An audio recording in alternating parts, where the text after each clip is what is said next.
Oi, pessoal. No final dos anos 70, desfolhando uma revista que se chamava Planeta, que era uma publicação muito interessante naquela época, eu me deparei com uma reportagem que falava a respeito dos arcanos maiores do tarô e fazia uma comparação entre estes, as letras do alfabeto hebraico, os planetas, a astrologia e etc. Confesso que naquela época eu mal sabia o que era tarô, mas mesmo assim esse assunto acabou me interessando bastante. Mais tarde, com o passar do tempo, com o aprofundamento dos meus estudos, eu percebi que essa comparação era extremamente valiosa porque me ajudava a compreender melhor a astrologia, a cosmogênese, a antropogênese e assim por diante. E é isso que eu trago aqui para compartilhar com vocês hoje.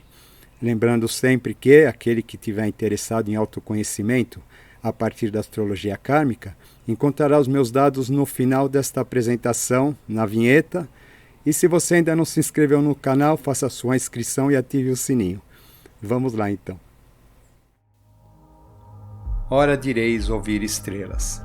Nos diz a lenda que havia outrora um conhecimento maravilhoso que teria sido o norte de todas as grandes civilizações, as quais pouco a pouco foram sucumbindo perante as invasões de seus inimigos.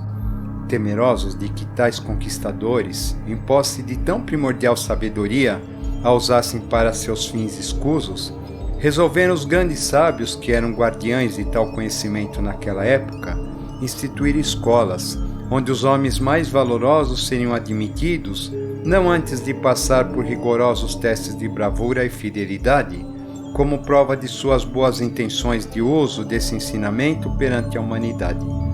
Porém, com o passar do tempo, descobriram os sábios que até mesmo os homens aparentemente mais aptos acabavam por deturpar tais aprendizados, usando-os como ferramentas de poder e domínio sobre os demais. Procurando uma maneira de perpetuar tais valores, um hierofante propôs: registremos toda a nossa cultura através de símbolos e os transformemos em um jogo de azar, já que o vício é a única coisa que o homem não deturpa. E assim surgiram as cartas do tarô, como origem do jogo de baralho, que chegou até os nossos dias sem saber que em suas 78 lâminas estaria oculto o mais antigo livro da história. Em apresentações anteriores, demos uma rápida passagem pelos conceitos teosóficos que nos falam a respeito de como teria ocorrido a manifestação do Logos primordial, perspassando por 3 grandes planos da manifestação, partindo de seu aspecto mais sutil ou sátvico e elaborando-se através do plano rajásico ou da Mãe Divina, até finalmente atingir o ponto mais denso ou tamásico, a partir do qual iniciaria seu processo evolutivo, que ocorreria através dos chamados dias e noites de Brahma. A cada uma dessas grandes fases, encontraríamos correspondência nas 22 letras do alfabeto hebraico, que teria sido criado por Deus a partir do ar. Tais etapas, associadas aos chamados arcanos maiores do tarô, estariam subdivididas da seguinte maneira. O primeiro grupo de letras, que se relaciona ao plano sátvico, recebe a denominação de letras-mãe, Aleph, Mem e Shin, representando os 3 elementos da natureza, ar, água e fogo. Assim, o ar, Aleph, alimenta o fogo, Shin, e a água, Men, acaba com o fogo. Nestas estariam representados, por sua vez, os aspectos transpessoais ou espirituais da humanidade, que na astrologia estão expressos respectivamente pelos planetas Urano, Plutão e Netuno. Ao plano rajásico da Mãe Divina correspondem as 7 chamadas letras duplas, Bet, Gimel, Dalet, Kaf, Fé, Ré e Tal, que representam as forças mutáveis, a dualidade, os opostos que a humanidade enfrenta. Este grupo relaciona-se aos órgãos de percepção do ser humano: 2 olhos, 2 orelhas, 2 narinas e uma boca. Na astrologia, estas estão associadas aos planetas que regem todos os setenários do homem e da evolução: Lua, Vênus, Júpiter, Marte, Mercúrio, Saturno e Sol.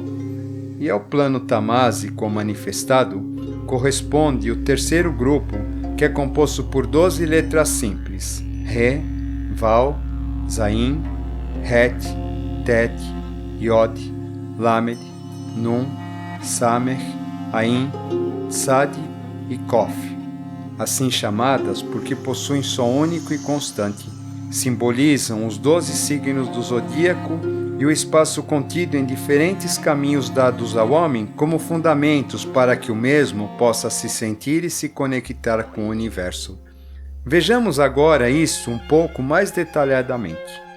Ao aspecto mais sutil da tríade superior está relacionado o planeta Urano, figurado na mitologia grega como o grande pai primordial.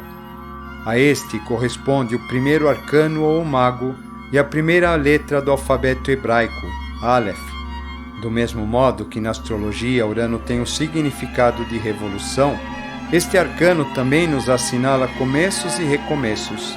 No homem, representa o Deus interior que todos trazemos dentro de nós, nosso potencial divino que tem diante de si todas as ferramentas para a execução da sua própria realização como indivíduo.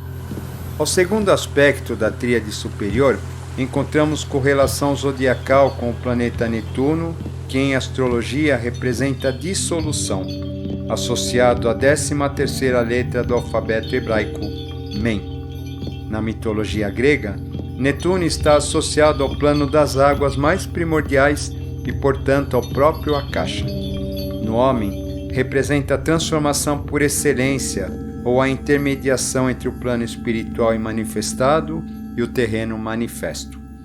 Chegando ao aspecto mais denso da tríade superior, que governa toda a objetivação cósmica, encontramos a penúltima letra do alfabeto hebraico, Shin, representada pelo arcano O Louco, e associada na astrologia ao planeta Plutão, que aponta ao mergulho do homem no próprio abismo interior, a fim de que este possa se reconhecer e renascer. Nos mitos antigos, Plutão é o próprio Senhor dos Infernos, guardião dos mundos abissais. Este arcano aponta uma ruptura necessária que ocorre tanto no momento em que a tríade superior precisa se desligar de seu plano de origem a fim de se manifestar na matéria densa, como quando esta matéria densa retorna do plano objetivo para o mesmo ponto espiritual de onde se originou.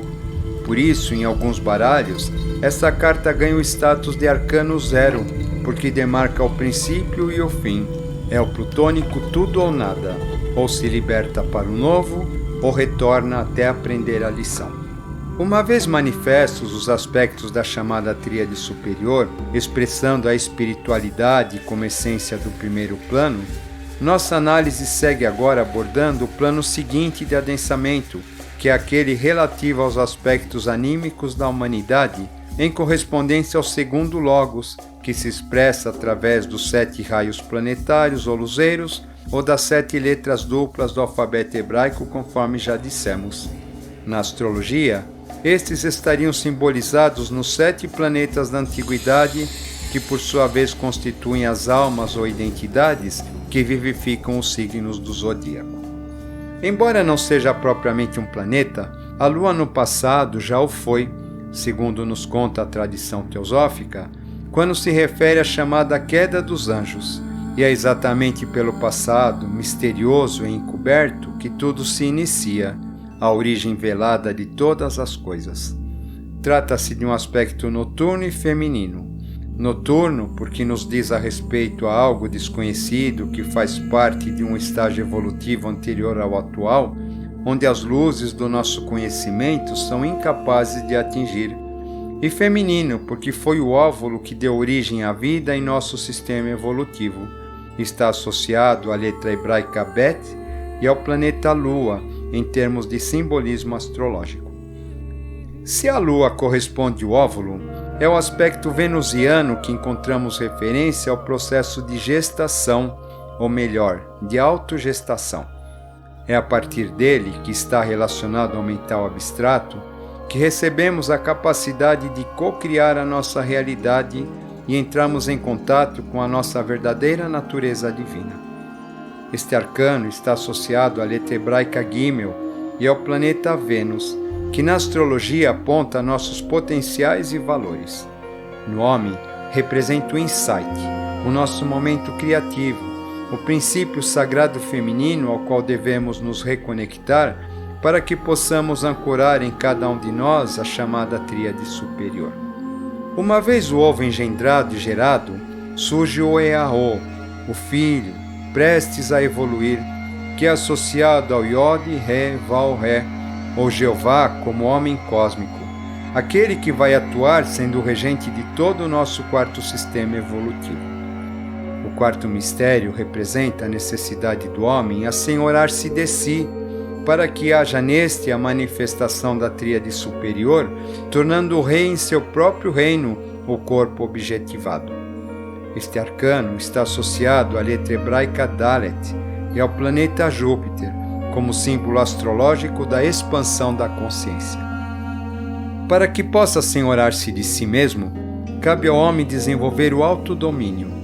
O arquétipo expresso no arcano denominado a força, como uma ferramenta necessária à sublimação de nossas tendências inferiores ou instintivas, nos sugerem que estas devem ser sublimadas a partir dos princípios do amor, sabedoria e compaixão, alegorizados pela figura feminina que domina uma fera com doçura.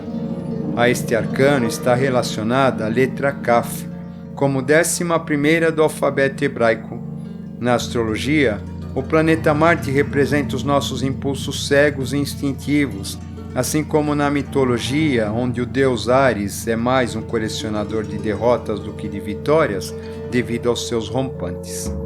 A 17ª letra hebraica, designada Fé, está associada ao planeta Mercúrio, sendo que mitologicamente este é o mensageiro, aquele que constrói a ponte entre o céu e a terra. No homem, tal arquétipo representa a nossa capacidade mental de estabelecer comunicação com os planos divinos, para que estes possam nos servir de guias seguros em nossa jornada pelo autoconhecimento. A estrela, deste modo, representa a conexão com a nossa própria mônada, ou inteligência intuitiva, a nos guiar pelos caminhos da Terra. Uma vez atingido esse estágio mental, onde ocorre a transposição do ternário inferior para o superior, através do trabalho mercuriano do chakra cardíaco, chega agora o momento do grande julgamento saturnino, representado pela 20ª letra do alfabeto hebraico, que recebe o nome de Ré. Na astrologia, Saturno representa a perseverança e o rigor implacável, entre outros. Na mitologia, está associado ao ancião das idades, ou aspecto primordial, de onde toda a segunda geração olímpica descende. É a sabedoria como fruto do próprio tempo. O arcano denominado como o julgamento refere-se ao momento descrito no vídeo a respeito da noite escura da alma, quando somos obrigados a passar por uma profunda crise ou revisão de alma para que possamos em seguida renascer. Quando isso ocorre, a verdadeira alquimia solar se manifesta no homem, que, uma vez em domínio da própria natureza, agora pode finalmente ser o senhor laureado de seu próprio mundo, como é denominado este 22º arcano, correspondente à letra do alfabeto hebraico que recebe o nome de Tal, e atingir o quantum da consciência que lhe é reservada. Na astrologia, o Sol representa a própria essência do humano, o encontro do homem consigo mesmo. Percebemos até aqui que, se por um lado aos 3 arcanos correspondentes às letras mães do alfabeto hebraico correspondem os anseios espirituais do homem, por outro, as 7 letras duplas desse mesmo alfabeto encontramos conformidade com os aspectos de alma a serem resgatados pelo mesmo, através da sua busca em direção ao caminho que o levará de volta ao plano divino de onde veio, agora, porém, como um ser realizado por seus próprios esforços. Como vimos anteriormente, aos estágios mais densos correspondem os caminhos assinalados pelos signos do zodíaco, como arquétipos das lições pelas quais toda a humanidade necessita atravessar em sua caminhada evolutiva neste orbe. Como estes serão tratados de modo mais detalhado em futuros vídeos, vamos agora dar apenas uma pequena passada superficial no tocante aos seus aspectos comparativos entre os arcanos e o zodíaco, que seriam os seguintes. Ao signo de Áries corresponde o 5º arcano, o Papa, que está relacionado à letra Rê. O simbolismo de touro estaria relacionado ao arcano 6, o enamorado, e a letra Val. Já o sétimo arcano, o carro, associado à letra Zain, corresponde ao signo astrológico de Gêmeos. Arcano 8, a justiça, letra hebraica Het, associado ao signo de Câncer.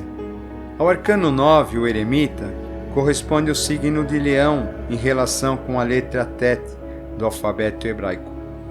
Associados ao signo de Virgem, encontramos a letra Iod e o arcano 10, a roda da fortuna.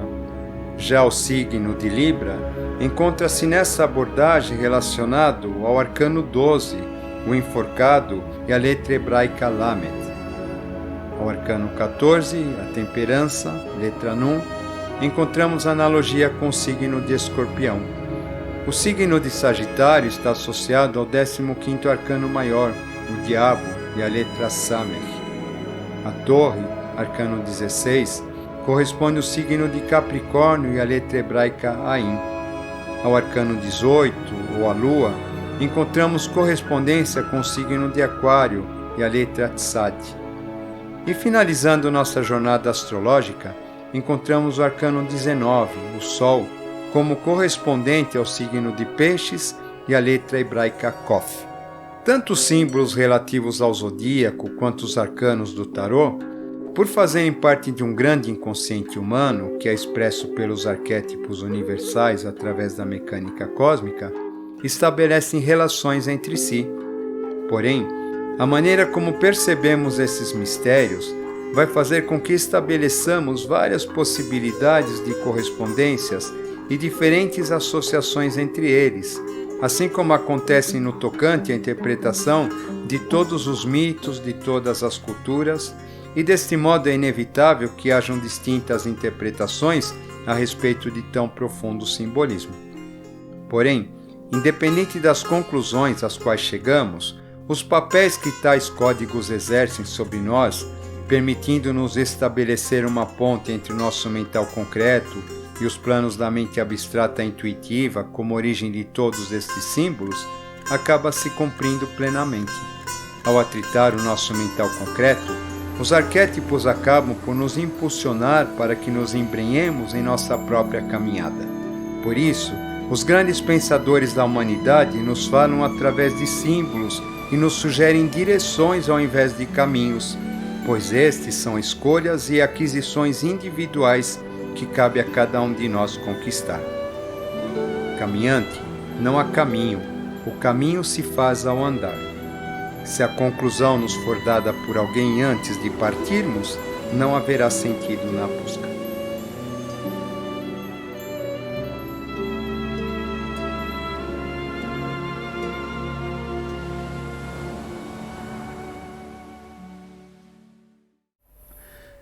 Como vocês devem ter percebido, essa é apenas uma das muitas possibilidades de nós fazermos uma análise a respeito desse tema. Por quê?